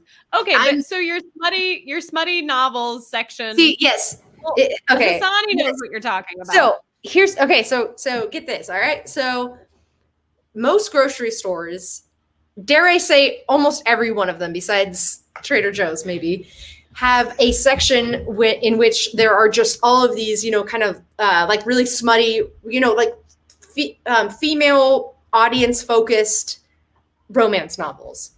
Okay, so the reason that and this is according to my friend, so maybe I should fact check this, but I believe it. So the reason that they're in grocery stores is that women, traditionally going to the store to do the shopping, they have a budget. They can easily slip that book in with their, yeah, sausages and eggplants. Yeah. Yeah, they can slip it in right next to, the top ramen and the peanut butter. Sure. And then your husband, he just never has to know. The budget, you had a budget, you went to the grocery store, you didn't have a separate charge for Barnes and Noble or something. And that's my understanding of why we have those sections. Next time you're in a grocery store, Rebecca, I would like you to please seek that section out. Because you need to know look for it. We'll see if the HEBs in Texas have it. HEB is like, it's a great grocery store. It's only Texas. It's I think it's Henry someone Butts. Weren't we talking about the last name Butts? No. Have we had a Sounds like conversation something about we talked about, but no, I don't think so. Okay, that was somebody else. Oh, yes, please. Tell me how you know this. I already told you. My friend, okay, Melly probably wants me to call her out specifically. Her name's Kat, and she actually lives in Austin. And everything Kat says, you kind of want to believe it because she just says it with authority. So I know that it's true because Kat told me. If you say it confidently, it's factual. Yes. That's amazing. Okay, so what are you okay? Yeah, I just dropped my AirPod. I see that. Oh, I need that shirt. Dolph's shirt. I need it. I have one more thing to share. Okay. So the characters potentially. Oh, it's a whole pajama set. Oh, cute. Get out of here. Okay. The characters what? All right. So the actors, the original actors. Oh my God. Sorry. I forgot about this part where there were. Oh no. I'm sorry. They're dressing as Adam and Eve. Yes. And I like, but the Eves. Okay, wait. Look at the Eve's bottom half. There's like a perfect little vaginal pink flower right in the middle. Oh my God. It's absurd. Okay, what was your other? You said there's one other thing. The characters, something. Yeah. So the actors, there were some original actors slated to play Megan and Mike, who is played by RuPaul, and they both at least this happened like twice. A couple of people backed out for just like out of embarrassment for playing a gay character. They wouldn't be able to like that would have a bad effect on their career. And so mine started over again. Mine did too, but I've noticed it'll start over for a second and then it just goes to the right moment and it just suddenly jumps forward. Interesting. Mine is not jumping. Mine is not doing that either. Okay, I'm going to find a timestamp and then I'm going to jump to it. Maybe yours jumps forward because I jump forward. I don't know. Maybe I'm controlling both of our videos. You're just so controlling. Yeah. You're controlling my life. I'm but a yeah, that Taurus. was how are you controlling me when I've never met you in person and from Man, 3,000 miles away? I've just got that charm. You have that. Yes, you have that power. I So I even was gonna control. say- Hassani's in Yeah. Florida, and I tricked him into being my IT guy for free. I mean, that's the kind of power I have. You are our overlord. Our overlady. I mean, at least I'm nice. Or overlady, yeah.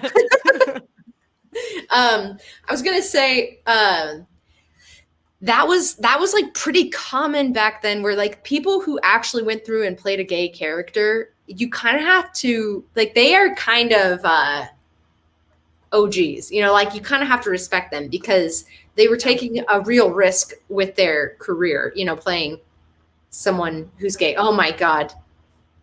That's enough to actually turn you gay, what they just did there. I know, right? What's the, oh God. Okay, I'm like, I can't think of her freaking name. And so I have to play this game of who else was in her thing. Big Little Lies. Okay. She won an Emmy? Laura Dern. So Laura Dern and Oprah were both in the coming out episode on the Ellen Show, and they both got so much shit for it. Laura Dern plays her love interest. Oprah plays her therapist. And like they both, like Laura Dern like lost work after that for playing a gay character on TV. Oprah got backlash for just being part of the episode. It's insane. That's why we love Heath Ledger. Why do we love Heath Ledger? I mean, we do, but I missed the reference to it. Because he played a gay character, Brokeback Mountain. Oh, right? True. Yes. I was Jake going to say Gyllenhaal. at that point, I proclaim them part of the community because they've had the struggle, so they're allowed in. They can come in. But there's like a cutoff where it's like if you were straight and you were willing to play gay to help tell gay stories in the past, you are an ally and we love you. But now if you're taking queer roles, now you can get out. You can buzz off. All right, so now we're in graduation. Is this all right? So this is where we're moving into the final finale. What I love is these, like, are they latex dresses? Like, I don't know what this material is, but it's like leather pink dresses. It's like and made then out the of guy, plastic. with a corset underneath. I didn't notice that. The one character in the background had just a corset because she didn't have the dress on yet. That's impressive. But then what I love is that the guys, I don't know if we've seen the guys yet in their suits, but they're in that. Yes. That. How is that very you much- confirming you're not gay anymore? That's like the gayest thing I've ever seen. It's very much the whole thing of plastic, fake. Like their clothes are plastic. The flowers are not real. They're plastic. Like it's all a facade. Like it's all fake. Perfect fakeness, and you will be straight, or you'll convince people that you're straight. Yes. Yeah. I love this like army style operation. I know, right?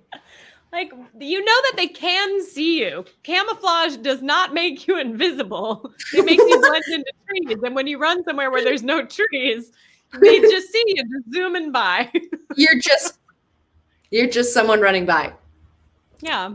In camo, which is even more conspicuous. A little bit more conspicuous. Okay, so question. I want to know you are, if I call you a writer and a filmmaker, does that feel accurate? Yeah, that feels right. Also, an editor, like film editor, was my original way that I got into the industry. I started out. So, yeah, I want to know sort of like your backstory from like literally the beginning where you like first saw a movie or a TV show to the point of being like, I want to make movies. Like as a kid, like were your parents in the arts? Did you know that that was a thing you could pursue? Did you make videos on your own at home, or was it all like much later in life? Oh, I never did any of that. I would say the first time I became aware of like, all right, this is something that has some power to it was I had this cool friend, and he had a debit card. No, he had a credit card in high school, and He's he so managed cool. he managed to get me a Netflix account. But back then it was they sent you the disc in the mail, right? So, I remember I was able to start ordering gay movies. So I was watching The L Word, and I was watching like the 5 gay movies Netflix had, and Yeah. I would get my movie in the mail. Like my mom would get it from the mailbox and put it on my bed or something, and just say like, this came for you. And every time it was like this adrenaline moment of like, is she going to open it one time? And then she's going to open it. And then she's going to see like the cover is going to be like 2 girls kissing. And she's going to be like, are you gay? And so this is a struggle that children today will never know, because I had to physically risk, because my mom was the mule bringing me the goods in terms of like gay content. So that was when I think that was the first time I realized like, all right, this made me feel like I could envision a life. Whereas before it was just blank. I didn't know what it was to be a gay adult. So I think that was my first But it's thing of like, yeah. But like becoming a filmmaker, like not even the gay stuff included, just like what drew you in? Like when was the first time you thought like, oh, I want to make movies?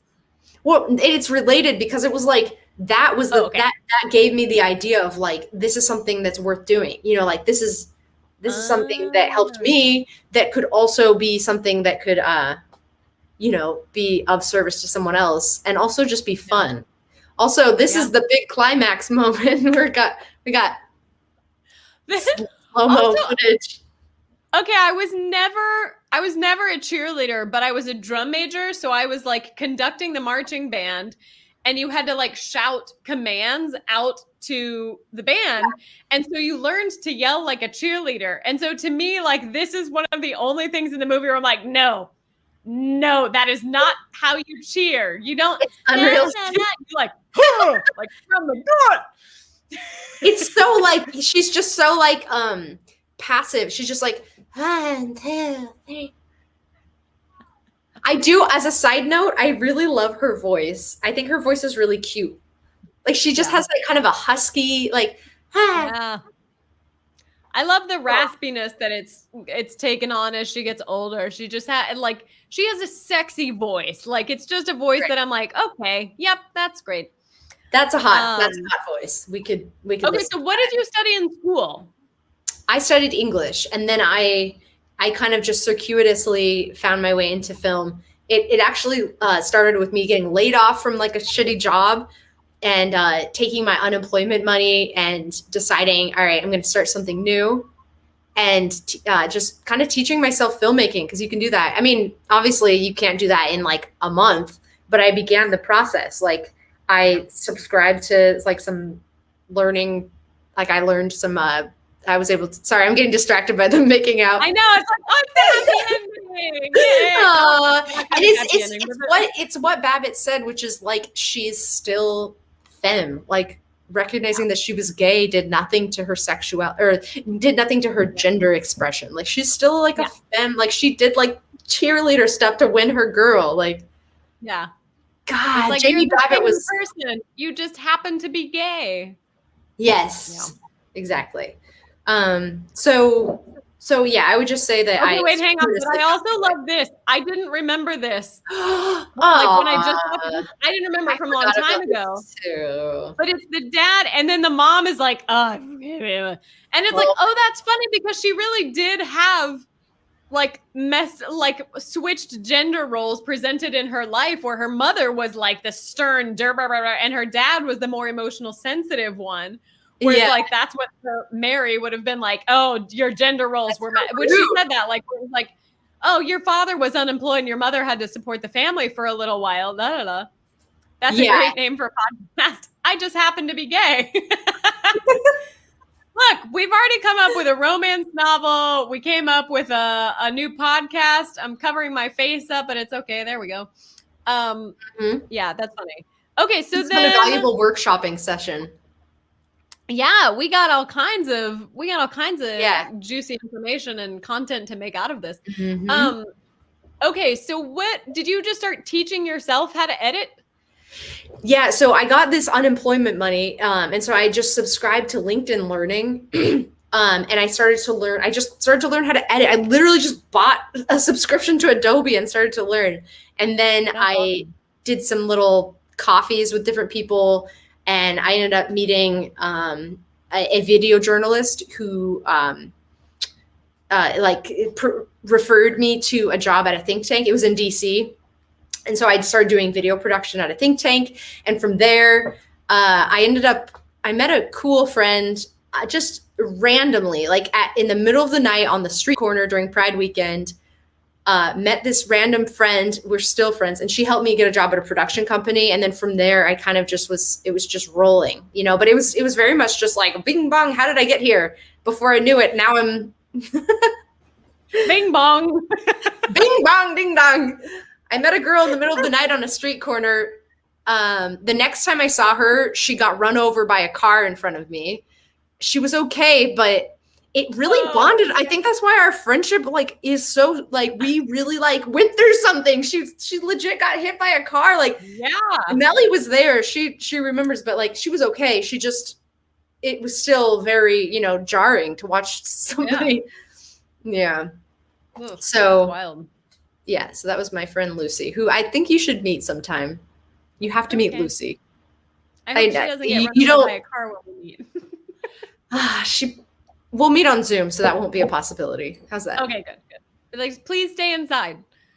Yes, Lucy, stay inside. She's very accident prone. Yeah. Nice. You say it like that. My mom's dog's name is Lucy. So I'm like, oh, you're telling the dog to stay inside. Lucy, stay inside. No. Lucy. No. Yeah, Lucy's a unique soul. Cool. Do you want to tell All people right. about your short film? I sure do. I'm in pre-production on a short film that's about a young girl who is trying to find her father, but she encounters something unexpected that causes her to reevaluate her life. And my main character is a queer kid, but it's not the focal point of the story. It's not.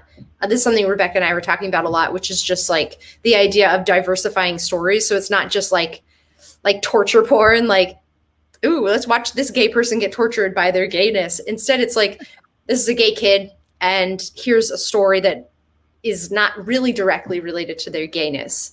So, so that's what I'm working on right now. I'm in the process of finding a cinematographer. So if anybody has any recs, feel free to shoot them my direction. Nice. That's it. Cool. Sounds exciting. Yeah, that's Lizzie, and I have been doing like little writing blocks. So we become writing buddies where we get on Zoom. And the initial idea was we check in really quick and say, here's what we're going to work on. And then we work for 2 hours and just like write with Zoom open. And then we check in at the end. We're like, did we do it? But now it's turned into like, we get on Zoom and we talk for like an hour and then we write and then we don't check in because we had to move on to other things. But it's good. It's nice to like have a person to like, not even because we haven't even like read each other's writing, but just having another person there that you can talk about writing with, where it's not like, tell me what I'm doing wrong. It's like, just get me excited about writing and get me inspired to want to do more of it. So it's been really nice. I think our sessions are one of the main reasons that I, as quickly as I did, got through writing a screenplay. Like it's short, like 10 pages, but I still completed that task. And it was just like, I have these 2 hours where I can't be screwing around. I can't be like, I think I'd like to, Melly says best Zoom sessions. Yes. I can't be like, like, they're pretty dang great. Yeah. I'm like, I would normally be like finding something to go do, like go get a Slurpee, go take my dog to the park. Can't do that. I can't let down Rebecca. It's exactly. It's so hard when you don't have like accountability or somebody like forcing you to do, like you start to, I mean, I've been freelance since like last April. And in the beginning, it was great because I was like, I'm going to get so much done. And I got so much done. And then I sort of hit a wall. And it's like, I'd wake up and be like, well, I've got all day. So let me go ahead and knock this out. And then I'll do that. And then it's like the end of the day and I've gotten a bunch done and I've written nothing. I'm like, if my focus is trying to write stuff, I need to be writing every day, at least one session every day. Mhm. So yeah, it's been great. And then hearing you talk about like, it was so ridiculous because I had a million ideas that were like written down, like write this and write this and write this. And then you were like, oh, I have this idea for like a queer young person's story. And I was like, oh, what if like, and it just made me start thinking about like my youth and stuff that I was like, what story would I have wanted to see as like a young queer kid?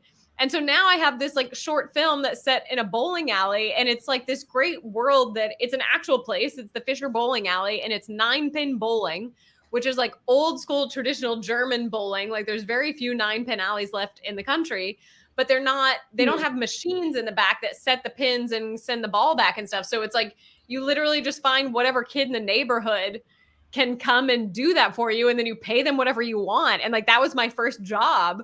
Not good one this time. Lol. I think it would be NEIN though. I don't know how to count to 9 in German, but it would be that many pin bowling, which actually Martin Luther, on top of defining what makes Protestants versus Catholics, he also was the one who was like, bowling should have 9 pins because before it was like crazy wide number of them. And then after Martin Luther said it's 9, that became the standard for a long time. Fun fact.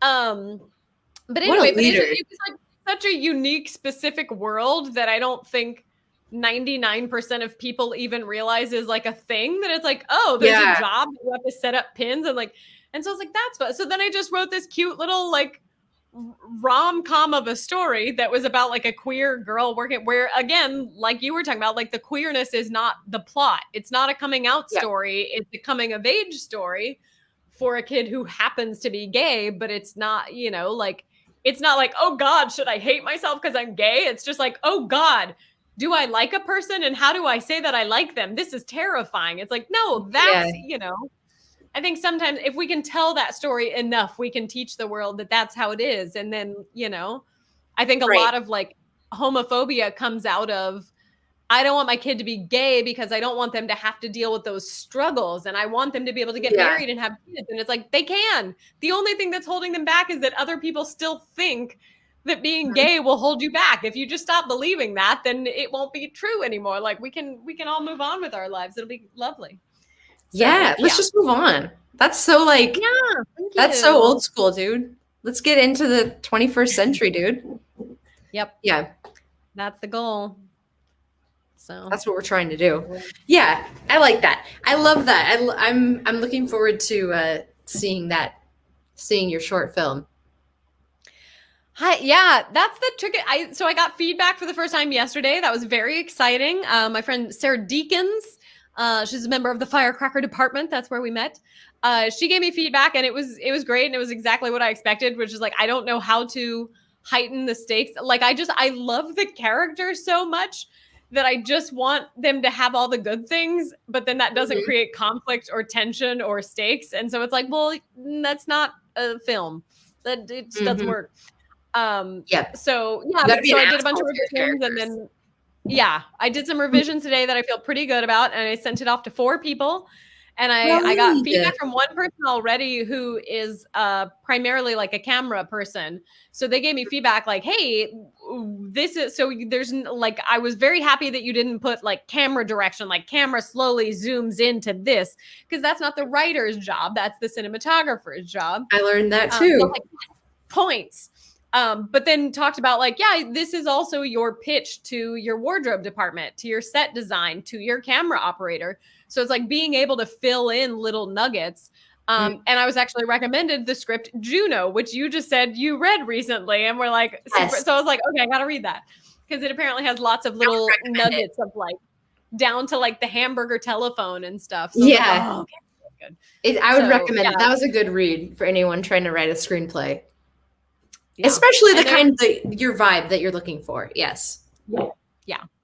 So yeah, so I'm excited, but when I was talking to Sarah about it, I was like, I don't know that this is actually a short film that I would make, because just the kind of hurdles that it would take to actually get it made, Yeah. and the potential benefit of making a short film, right? You make a short film because ideally you want to get it into some film festivals, and then it's a calling card to be like, here's the kind of film I can make. Hire me to do your feature or something, but it's not like movie theaters are going to book out your short film and you're going to make, it's like, nope, it goes to film festivals and then it goes on the internet. And like, that's fine. But it's like, I don't know. It feels like it's going to be an insane amount of work that I have to do alone, which I'm trying to do less of to be able to make. So it's like, I don't know. And she was like, well, if you're not passionate enough about the story that you want to make the story, then I don't think you're gonna like, it's like, you have to be, you just have to be like, I have to make this. I have to, and I was like, that's a good point. But it also, like, it feels like the short that I have written could very easily transition into being a feature-length film.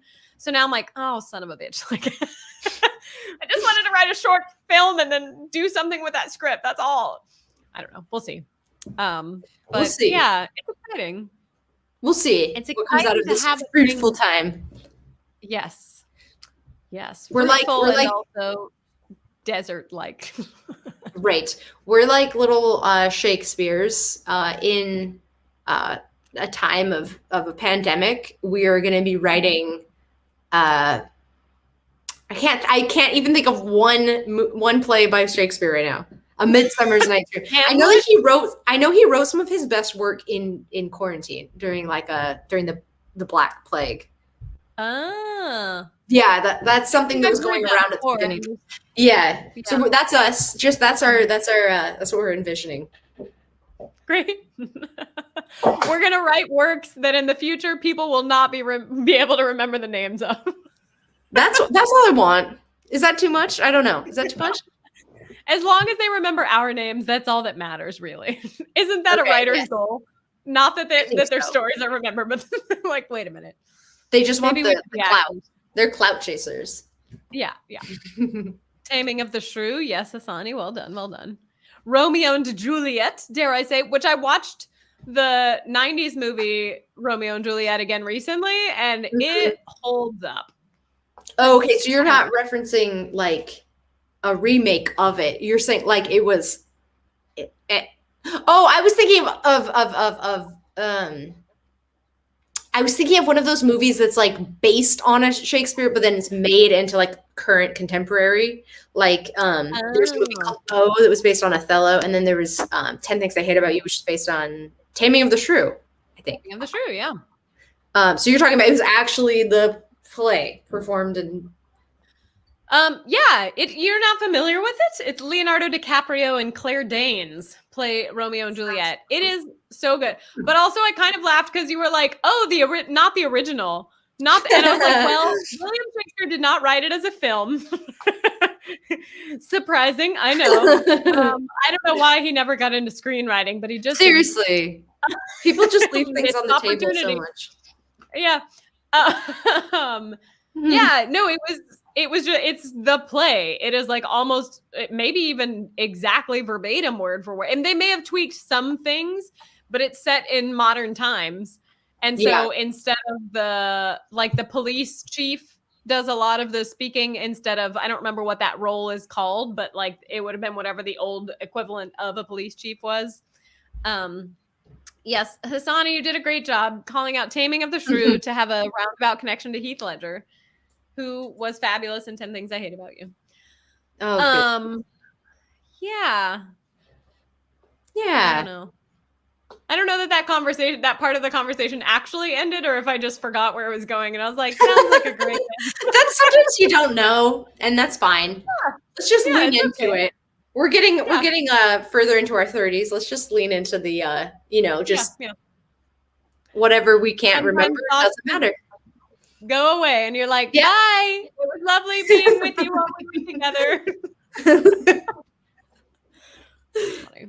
Cool. Any last things you want to plug or discuss? I feel like we hit the big things, Yeah. I think we did. I will be tuning in to your upcoming Yes. Okay, wait, here, I'll show. So, well, all right. This is also a survey of, I mean, I guess basically just Hassani and Nikki. I think you're the only ones here. Maybe Melly if you're here. But Melly, if you watch next week, you'll just watch with Lizzie and you'll be covered. So my plan for next week, I talked to my friend AJ, who is also a filmmaker. She is based like Toronto-ish. She would like to do, and I'll even put up the fancy graphics so you can see it, Labyrinth. Whoa. Okay, but the only thing is, with Labyrinth, you do have to pay to rent it. It's not, there's also a few lurkers. Hassani is saying, OMG. The other major benefit to doing Labyrinth is I have never watched Labyrinth. I have not seen it at all. I will watch it ahead of time so that I can like get it and then we can talk over it, but also re-experience it. But okay, so Hassani is definitely going to watch. Nikki, if we do Labyrinth, are you willing to pay $3 to rent it? That's usually how it goes down. Just the two of us going back and forth in the chat. I know. You're my only friends. Hassani has it on DVD and Blu-ray and all that jazz. Holy moly. It is Jennifer Connelly, I believe, right? Jennifer Connelly. I mean, David Bowie is the one that is better known from the movie. But yes. You saw it in 8th grade. That's amazing. Yeah. So I think, well, then we'll just do it. Nikki, are you willing to rent it again? I'll Venmo you $4 if you're like, I can't do it. Also, okay, time-wise, because Nikki, you joined a little later. If I push this back an hour, does that make more sense? Because the current time starts at 4 p.m. on the West Coast, which I feel like is a little bit early for people on the West Coast. I don't even know that I have any people who watch on the West Coast, but in the event that I want to try to welcome people from the West Coast, I don't know. Thank you for thinking of us. We're not used to that. Absolutely. Hassani, will you make a survey that says 6 p.m. Central or 7 p.m. Central? He knows how to make surveys on Twitch. I don't know how to make them. It's very confusing to me. Or Nikki, just tell me if Nikki and Hassani just say 7 p.m. is fine. If 7 p.m. is fine. Hassani, I don't want to keep you up past your bedtime. Home usually doing nothing around 8. Oh, good. Okay, so 7 works for you. Hassani, are you willing to do an 8 p.m. start time, your time? So like an 8 to 10, 8 to 10:30? It's for Labyrinth, so I feel like you would be open to it. I feel like he stepped away because now he's not engaging and he didn't. Oh, he did make a survey. Aha! Nikki, if you look in the top right corner on Twitch, you can see the survey. Later is better. Okay, great. We're going to push it back then. So we'll do 7 p.m. next week with Labyrinth with my friend AJ. Lizzie's going to be back in the chat, so she'll be keeping it alive. It won't just be Hassani and Nikki. We'll also have... It's perfect. Yeah, I agree, Hassani. We have more people than we did the first hour, so I think it's good. I think later will be better. Yay! Woo! All right. Do you want to promote your Twitter or anything? Here's my... You can follow me on Instagram. It's at Lizzie Mays. That's it. At Lizzie Mays. At Lizzie Mays. Okay, great. Oops. I thought that I did it, but Lizzie Mays. Enter. Okay, like that. Yay. Like that. Right? Yep. Mm-hmm. Okay. So That's feel me. free to follow us. Insta. Oh, I like that I put mine as Twitter at Rebecca, but I'm literally at Rebecca Loops on all of the platforms. So I don't know why I specified Twitter. Whatever. No need to. You're consistent across all platforms. That's very good. I got it early. I was like, I'm committing to the fact that nobody knows how to spell my last name. And I do Looper covers. So we're doing this. Looper. Yep. It's good times. All right. Well, thank you so much for joining me, Lizzie. I will see you Tuesday for a writing session, and then we'll see you back here next week for Labyrinth. Ooh, all right. Thank you for having me. That was a wonderful watch. Well worth the watch. Absolutely. Just as good as it ever was. Shout out to Hassani and Nikki and Melly and DR showed up there for a minute. And everybody else who joined, and the lurkers, you're always welcome here. You don't have to talk. It's okay. Are there lurkers? Yeah. How do we know? Well, you don't know from your view. Oh, From God. my view, it looks like I can see like 10 plus people. Ooh, lurking. I like that. It's a little creepy. It adds a little danger. I like that. It's very exciting. Yeah. All right, cool. Thank All you so right. much. Good to see you as Farewell. always. I'll see you All again right. soon. And then Okay. we'll put this promo up for next week. Woo! Also, though, I'm playing. Oh, wait. No, I forgot. One other thing. Yeah. I'm gonna do like a very mini stream. Well, we're gonna try to raid again on Twitch on Saturday. My friend Rebecca Sohn is doing a solo show. Like, she did a solo show in New York. They recorded it, and then she's gonna do like a watch party. So that's gonna be streamed on Chicago for Reals Twitch channel. So I'm gonna do a little mini stream just on Twitch on Saturday at like 5:30 p.m. Central Time. And then at 6 o'clock Central Time, we're going to raid that channel. Oh, nope, sorry, 6:30 p.m. Saturday. That's what time I am going to start something. Wait, okay.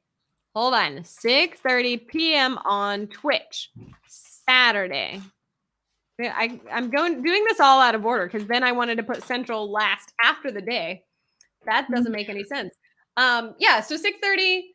Join me for 30 minutes. We'll just do a check-in, and then we'll try to raid that channel, and we'll go watch Rebecca's thing together. She was on Tetris Talk with me a few weeks ago. She is just like she's lovely. She's a wonderful human being. And then I'll see you back here Monday for Tetris or Dr. Mario or some form of video gaming. Yay! Thank you, Lizzie. All right. Wonderful. Goodbye. Bye.